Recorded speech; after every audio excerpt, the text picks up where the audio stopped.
ಅವರು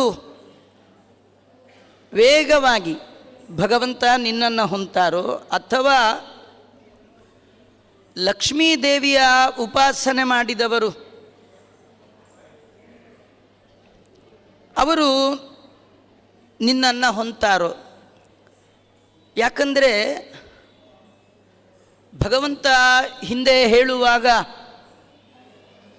ಯಾರ್ಯಾರು ಯಾವ ಯಾವ ದೇವತೆಗಳ ಆರಾಧನೆಯನ್ನು ಮಾಡ್ತಾರೆ ಅವರವರು ಆ ರೀತಿಯಾಗಿ ಆಯಾಯ ದೇವತೆಗಳನ್ನು ಹೊಂತಾರೆ.